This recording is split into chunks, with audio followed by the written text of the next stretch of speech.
Hello friends, मैं हूं श्रीवेश कुमार। एक नई वीडियो के साथ फिर आपका स्वागत है मेरे चैनल पे लक्ष्मी जी वीडियोस में। और ये मैं एक नए टॉपिक के साथ आया हूं, बीटीईटी ये सॉल्व पेपर के सॉल्यूशंस के साथ। ये देख के आपको पक्का यकीन होगा कि आप उस बीटीईटी एग्ज़ाम को ज़रूर निकाल पाएंगे, क्योंकि दुनिया में कोई ऐसा एग्ज़ाम नहीं जो आदमी नहीं निकाल पाए। इसीलिए तो ये लेके चलते हैं आपको कुछ महत्वपूर्ण क्वेश्चनों के ऊपर। लेकिन उससे पहले मैं आपको बताना चाहूँगा कि अगर अभी तक आपने मेरा चैनल सब्सक्राइब नहीं किया है तो प्लीज़ सब्सक्राइब कीजिएगा, और ये इस पूरे वीडियो को लास्ट तक देखिएगा कि पता चल सके कि कौन से महत्वपूर्ण क्वेश्चन आपको बीटीईटी में पास करा सकते हैं। तो पहला देख सकते हैं आप,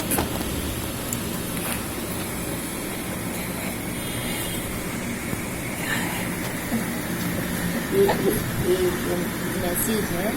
ये एक मैसेज है जो आपने बदलाव लाए हैं, जो आप में बदलाव ला सकता है। इसके बाद आपको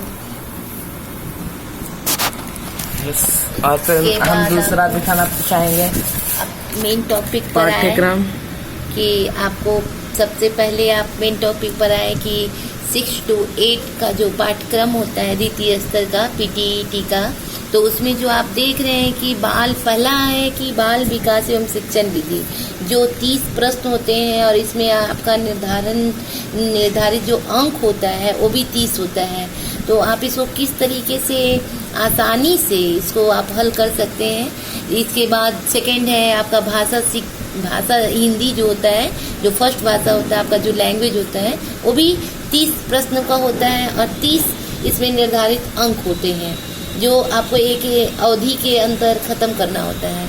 फिर तीसरा आपका जो अपना सब सब्जेक्ट होता है, जैसे आपका सामाजिक विज्ञान है तो किसी का विज्ञान होगा, किसी का मैथ होगा। तो इस तरह से आपका जो अपना सब्जेक्ट हो गया सामाजिक विज्ञान SST, उसमें सोशल साइंस के अंतर्गत आपको 60 नंबर लानी होती है और उसमें 60 क्वेश्चंस होते हैं। इस क्वेश्चन को आपको हल करना होता है। तो ये टोटल मिलाकर के आपका ये देख रहे हैं कि यह 30 क्वेश्चन है और 30 से इसका निर्धारित अंक है। 30 से सेकेंड हिंदी भाषा का है जो 30 से क्वेश्चन है और इसमें निर्धारित अंक भी 30 ही है।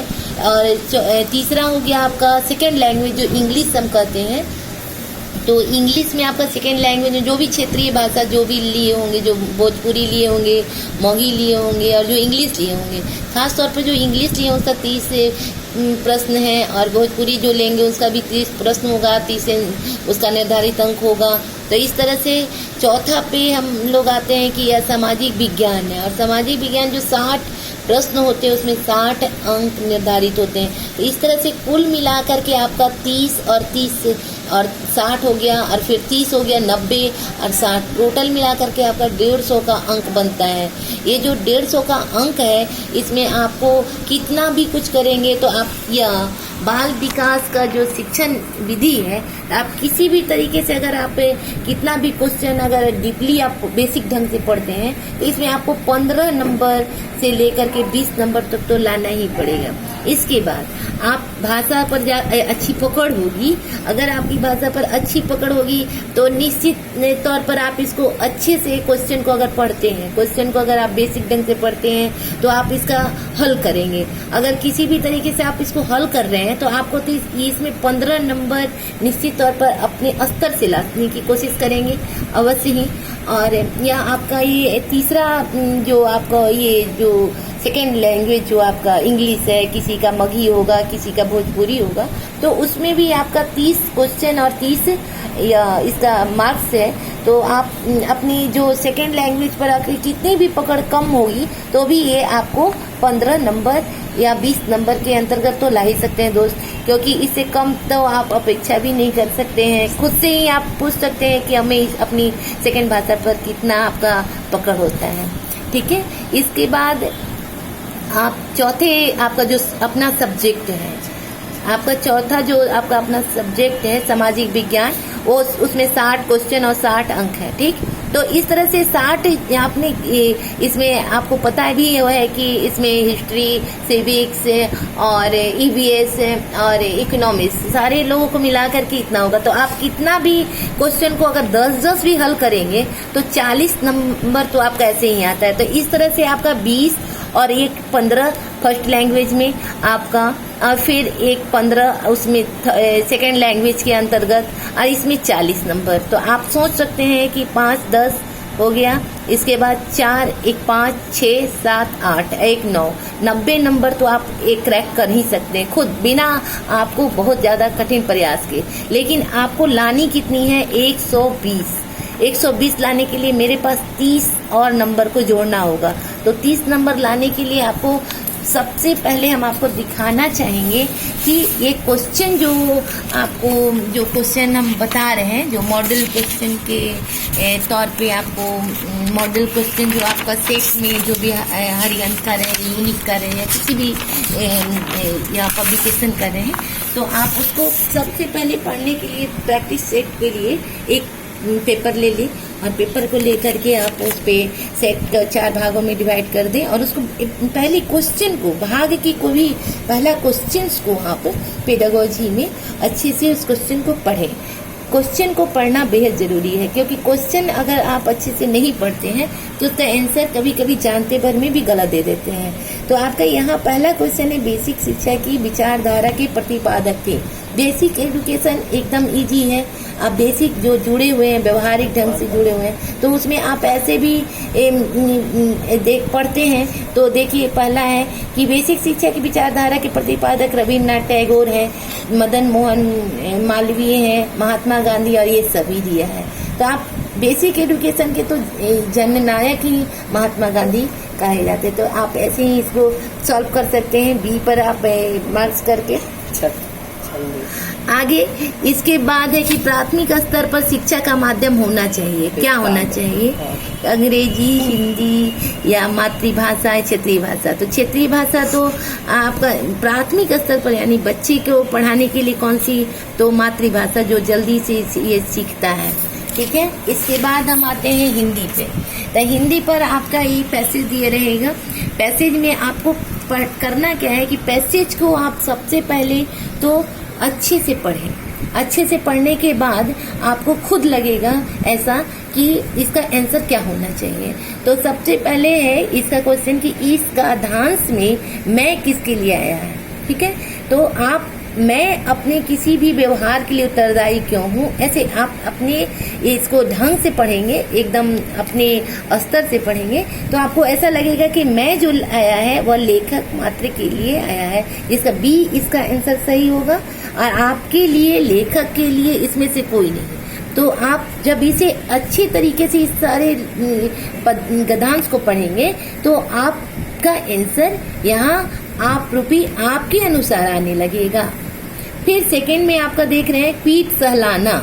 ऐसे आप व्यवहारिक ढंग से भी बात करते हैं कि पीठ सहलाना क्या होता है, तो कहते हैं कि प्यार करना होता है। तो आप ऐसे ही आप दबाना तो हो नहीं सकता है, गला दबाना भी नहीं होता, दवा लगाना भी नहीं हो सकता है, पीठ खुजलाना तो हो नहीं सकता है। तो आप अपने से स्तर से इसको दे सकते हैं और अच्छे नंबर को आप ला सकते हैं। इसके बाद आपका तीसरा है शब्द सुबह का पर्यायवाची क्या होगा। तो सुबह आप जगते हैं तो उसको शुद्ध हिंदी में हम लोग प्रातः कहते हैं, तो प्रभात भी कहते हैं, लेकिन प्रभात नहीं होगा। क्यों? क्योंकि यह सुबह है और इसका पर्यायवाची प्रातः होगा। अब आते हैं हम लोग इंग्लिश पर, जो हमारा सेकेंड लैंग्वेज है। सेकेंड लैंग्वेज में आप पैसेज, जब भी आप कोई भी चीज पढ़ें, इंग्लिश है तो ये टेंशन होता है कि मेरा हिंदी है लैंग्वेज, लेकिन इंग्लिश सेकेंड है, कैसे इसको पकड़े। तो पैसेज में आपको सबसे पहले तो आपका वर्ड, जो भी न्यू वर्ड आ रहा है, आप उस न्यू वर्ड पे ध्यान दें, पैसेज को अच्छे से पढ़ें। If the proverb of the child begin the father of man is to be, तो यहाँ कह रहा है कि एक पिता जो अपने बच्चे के लिए जो भी बातें कह रहा है, जो भी लेने के लिए कह रहा है, तो उसमें टेकन आएगा, यानी लेने की बात कर रहे हैं। सबसे पहले आप जो भी पढ़ें उसमें अपने वाक्य को सुटेबल ढंग से पहले पढ़ें। सुटेबल ढंग से पढ़ करके उसके अर्थ को निकालें। जब अर्थ आपके निकलेंगे तो उस वर्ड के अर्थ आपके वाक्य से तुरंत जुड़ जाएंगे। इसलिए इसको पढ़ना अपने स्तर से है, इसलिए कि आपको ये टेंशन है कि इसको पढ़ेंगे, इसका वर्ड का अर्थ पता नहीं क्या होगा। तो वर्ड पे पकड़ रखने के लिए सबसे पहले वर्ड को, वाक्य को हम पढ़ेंगे, वाक्य का अर्थ निकालेंगे। वाक्य का अर्थ निकालने के बाद ये जो चारों आपका ऑप्शन दिया हुआ है, ऑप्शन पे पर ऑप्शन को हम लोग अर्थ को निकालेंगे, उसका शब्दार्थ निकालेंगे कि क्या होगा, इससे मैच करेगा। जैसे ही आप वाक्य को समझ जाएंगे, आपका अर्थ यहाँ आंसर सी आपसे आ जाएगा। अब आते हैं हम अपने चौथे भाग पे, जिसमें 60 नंबर का दिया गया है। तो आपको करना कुछ नहीं है, सिर्फ अच्छे तरीके से पढ़ना है। कोई भी क्वेश्चन को बेहतर तरीके से पढ़ना है। पहला क्वेश्चन क्या कहता है कि निम्नलिखित में से प्राचीन वेद कौन सा है। तो आप बहुत पहले से ही पढ़ रहे हैं, जो एकदम इजी है। पहला क्वेश्चन है ऋग्वेद, दूसरा है सामवेद, यजुर्वेद या अथर्ववेद। तो आप बिना पढ़े भी, इसका 4 वेद होते हैं और प्राचीनतम सबसे है ऋग्वेद। आप सिर्फ क्वेश्चन को ध्यान से पढ़ें। क्वेश्चन जब ध्यान से पढ़ेंगे तो इसका आंसर भी आराम से आएगा। एकदम लगेगा कि जैसे मेरा तो ये पढ़ा हुआ है, ऐसा लगेगा। फिर आपका सेकंड क्वेश्चन को आप देखिए, निम्नलिखित में से किस वेद की रचना गद एवं पद दोनों में की गई। आप देखिए कितना इजी है कि ऋग्वेद प्राचीनतम वेद है, लेकिन गद और पद दोनों चीज किस में आया, तो यजुर्वेद में आया। एकदम आराम से इसको क्वेश्चन को पढ़ना है और बेहतर तरीके से पढ़ना है, ताकि आपका आंसर जो है वो आपके अनुसार एकदम सटीक बैठे। तो दोस्तों, आप जब पढ़ेंगे और आपको लगेगा, जैसे आपको ज्योग्राफी में इसमें क्वेश्चन आएगा कि सूर्य ग्रहण का कारण बताएं, तो आपको ये ज्योग्राफी से क्वेश्चन है, ईवीएस से क्वेश्चन है, तो आपको टोटली मिलाकर के क्वेश्चन में 60 में से आपको 40 तो लाना ही है। इसके लिए आप देखिए सूर्य ग्रहण का कारण क्या है।